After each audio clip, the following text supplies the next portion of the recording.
Hello everyone. जैसे कि हम नंबर सिस्टम चैप्टर पढ़ रहे हैं, उसमें हमने 3 पॉइंट पढ़ लिए। आज चौथा पॉइंट पढ़ेंगे जिसका नाम है विभाजकता के नियम, डिविजिबिलिटी रूल। इसमें देखेंगे कि विभाजकता के नियम क्या क्या होते हैं, किस एक का क्या होता है, 2 का क्या होता है, 4 का क्या होता है, 5 का क्या होता है, 9 का क्या होता है, 11 का क्या होता है। इन सब के बारे में एक एक करके देखेंगे कि विभाजकता के नियम होते क्या है। अब ध्यान से सुनो। सबसे पहले हम देखेंगे विभाजकता के नियम में एक के विभाजकता का नियम। सबसे पहले हम देखेंगे एक का विभाजकता का नियम क्या होता है। मैं आपको बारी बारी से एक एक का अध्ययन करवाऊंगा। सबसे पहले देखेंगे एक का विभाजकता का नियम क्या होता है। देखो ध्यान से सुनो कि एक किसी भी नंबर से विभाजित नहीं होता है एक को छोड़कर, क्योंकि एक यूनिवर्सल फैक्टर होता है। लिखना चाहे तो 1 is not divisible by any number except 1, but 1 is a universal factor. ये बात आपको समझ आ गई होगी कि एक के अलावा किसी से विभाजित नहीं होता है, क्योंकि 1 एक सार्वभौमिक गुणांक है। लिखना चाहे, इंग्लिश में मैंने बोल दिया, और हिंदी में लिखना चाहे तो कैसे लिखेंगे कि एक के अलावा एक के अलावा किसी भी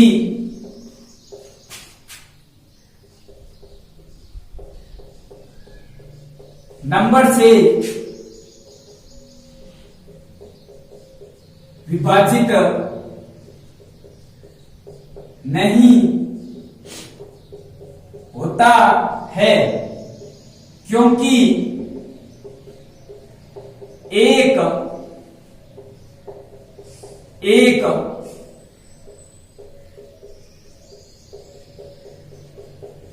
सार्वभौमिक गुणांक है।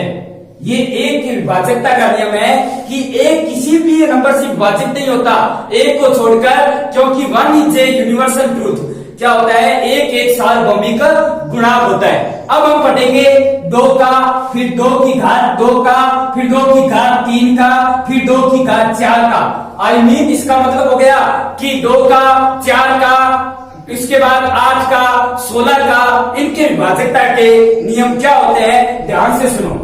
सबसे पहले अब हम एक के बाद देखेंगे 2 के विभाजकता का नियम।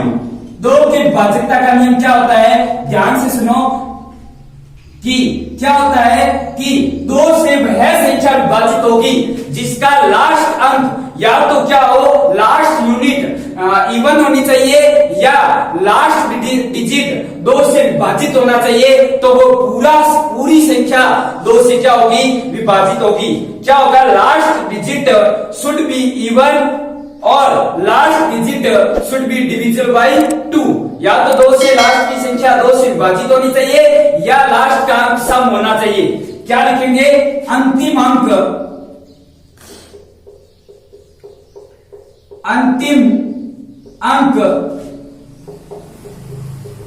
2 से विभाजित होना चाहिए, या अंतिम अंक एक सम इवन, अंतिम अंक एक सम संख्या होनी चाहिए। तब क्या होगा, पूरी संख्या ही 2 से विभाजित होगी। अब ध्यान से सुनो, जैसे मैंने एग्जांपल ले लिया कि बताओ 8 9 4 5 2 कि ये संख्या 2 से विभाजित है या नहीं है। हम जानते हैं या तो लास्ट अंक सम होना चाहिए या लास्ट अंक 2 से विभाजित होना चाहिए। ये सम भी है 2 से विभाजित है, तो ये संख्या क्या होगी, 2 से पूरी पूरी विभाजित होगी और शेषफल कितना आएगा, 0 आएगा। इसके बाद मैंने ले लिया 4 5 4 3 2 7। बताओ क्या ये संख्या 2 से विभाजित है? अगर विभाजित है तो इसका शेषफल 0 बचेगा, अगर विभाजित नहीं है तो बताओ इसका शेषफल कितना आएगा। अब देखो, अगर इस संख्या को 2 से विभाजित करना है तो आपको ओनली लास्ट अंक देखना है, ना कि पूरी संख्या में भाग देना है। 2 के विभाज्यता का नियम होता है कि लास्ट अंतिम अंक क्या होना चाहिए, 2 से विभाजित होना चाहिए या क्या होना चाहिए, अंतिम अंक एक सम संख्या होनी चाहिए। बट यहाँ एक अंतिम अंक एक सम संख्या है नहीं, इस कारण ये 2 से तो पूरा विभाजित है नहीं। तो अब देखेंगे लास्ट अंक में 2 का भाग देंगे, लास्ट अंक में 2 का भाग देंगे तो एक शेषफल आएगा। इसका मतलब ये हो गया कि अगर हम इस पूरी संख्या में 2 का भाग देंगे तो विशेषफल कितना आएगा, तो विशेषफल 1 आएगा। ये बात आपको समझ आ गई होगी कि 2 की विभाजकता का नियम क्या होता है। समझ आ गई होगी कि 2 के विभाजकता का नियम क्या होता है। ध्यान से देखो इन बातों को।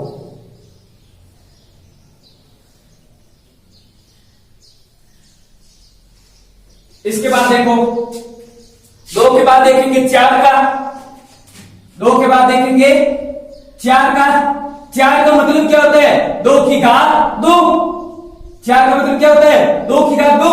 अब 4 की विभाजकता का नियम क्या होगा कि अंतिम क्या होगा, अंतिम 2 अंक 4 से विभाजित होने चाहिए। तो पूरी संख्या भी क्या हो जाएगी, 4 से विभाजित हो जाएगी। क्या होना चाहिए, आप याद कैसे रखोगे, देखो 2 का मतलब 2 की घात है तो अंतिम एक अंक, और 4 का मतलब 2 की घात 2 तो अंतिम 2 क्या होने चाहिए, 4 से विभाजित होने चाहिए। तो वह पूरी संख्या भी क्या होगी, 4 से विभाजित होगी। जैसे मैंने एग्जांपल ले लिया, देखो मैंने लिखा 5 6 3 2 4। बताओ अगर ये संख्या 4 से विभाजित है तब तो शेषफल 0 बचेगा, अगर 4 से विभाजित नहीं है तो शेषफल कितना बच जाएगा, भाग देके देख लेंगे। लास्ट 2 अंक में पूरी संख्या में भाग नहीं देना है, अगर 4 का विभाजकता का नियम चेक करना है आपको। तो देखो कैसे करोगे, हम देखेंगे ओनली फॉर लास्ट के 2 अंक। लास्ट के 2 अंक है 24 और हम जानते हैं कि 24 क्या आते हैं, 4 से विभाजित होते हैं, इसका ये पूरी संख्या भी 4 से विभाजित होगी। अब देखो नेक्स्ट एग्जांपल ले लिया मैंने 8 9 5 4 3 7। अब देखो क्या ये संख्या 4 से विभाजित है, अगर ये संख्या 4 से विभाजित है तो आप क्या करोगे, इसका शेषफल 0 बचेगा, अगर विभाजित नहीं है तो आप इसका शेषफल कैसे क्या करोगे, अगर 4 का भाग देना है तो आप लास्ट में 2 अंक देखोगे 37 में 4 का भाग पूरा नहीं जाता तो हम क्या करेंगे, 37 में 4 का भाग देंगे। अब 37 में 4 का भाग देंगे तो एक शेषफल बचेगा। इसका मतलब ये हो गया कि आप इस पूरी संख्या में भी 4 का भाग दोगे तो विशेषफल कितना बचेगा, तो विशेषफल 1 बचेगा। ये होता है 4 के विभाजकता का नियम। इसके बाद देखेंगे 4 के बाद 8 का। 8 का मतलब क्या हो गया, 2 की घात 3।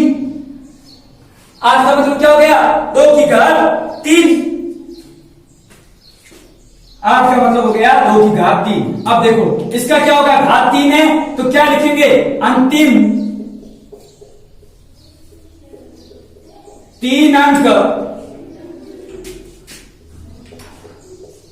8 से विभाजित होने चाहिए, अंतिम 8 से विभाजित होगी। जैसे मैंने लिख लिया